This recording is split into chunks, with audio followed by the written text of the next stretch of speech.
You mentioned testosterone earlier. Would you also offer testosterone replacement for women? It's not uncommon once we've addressed estrogen and potential estrogen deficiency, and alongside giving her progesterone, that we then introduce testosterone. And we would do that once estrogen levels have been optimized and we're comfortable that she's got the most out of her symptom control from that replacement. And so then we would look to replace testosterone, and we can prescribe and supply that as well. And so that's very much the service that we offer.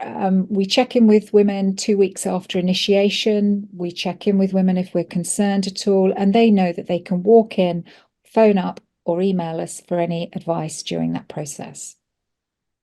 Mm-hmm. And what are the benefits of testosterone replacement in women? Testosterone is a really important hormone for women. And in the same way that men produce estrogen and follicle stimulating hormone and luteinizing hormone, just like we do, we produce testosterone, but it's in a different relationship with our estrogen. And testosterone is also in decline. So by the time we hit our mid-40s, it's probably half the level we had in our mid-20s. And as I mentioned earlier, testosterone is really important neurological hormone.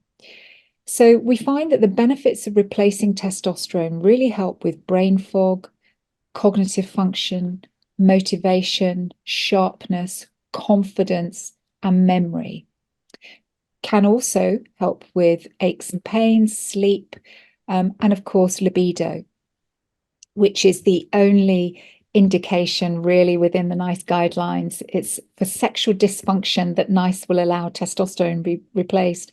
For a lot of women coming into the clinic, what is worrying them more than anything is their memory loss, the fact that they're not sharp, that they've lost their mojo, their motivation, they really can't be bothered. They've just lost their get up and go. And that's where we see testosterone having its bigger benefit.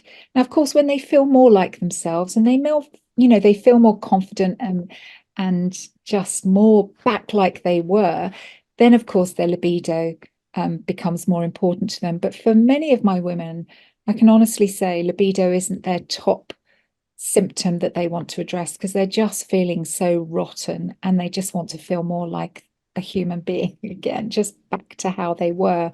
So I think just focusing on the sexual dysfunction is a bit disingenuous to women. I think, we want our brains back, and during this period of menopause, when our hormones are declining, we can lose that sense of self, and that leads to depression, anxiety, notwithstanding the increase in depression and anxiety that comes with the menopause.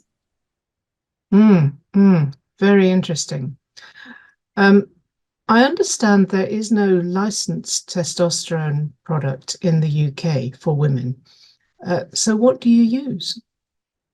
Testosterone replacement is indicated within the NICE guidelines, but with a recognition that there's no licensed female product available here in the UK, although that could change. And I understand that there may be something going through the regulatory approval process.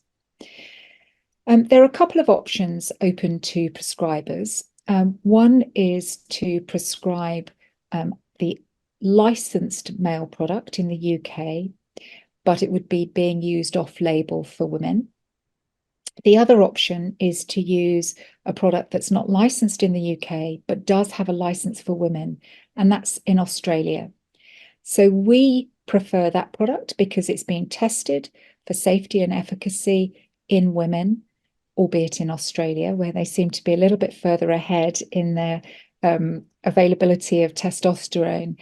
And we prefer to use that product as well because from a pharmaceutical point of view, which of course I'm always going to come from, we know that the stability of that product and the application of the product leads to appropriate stability and absorption in women. What I mean by that is that if a woman is using the the off-label but licensed male product, they're having to use it at about 1/10 of the dose of men.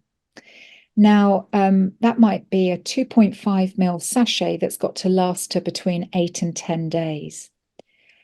A 2.5 ml sachet, well, if you think it's half a teaspoon, in a sachet that has been tested for stability by the pharmaceutical company at great expense, and of course is designed to be used as a single-use product in men, if you're keeping that open to the elements, you can't possibly measure an eighth or a tenth of a 2.5 ml sachet regularly on a daily basis. And also, I'm not entirely sure what stability that product would have.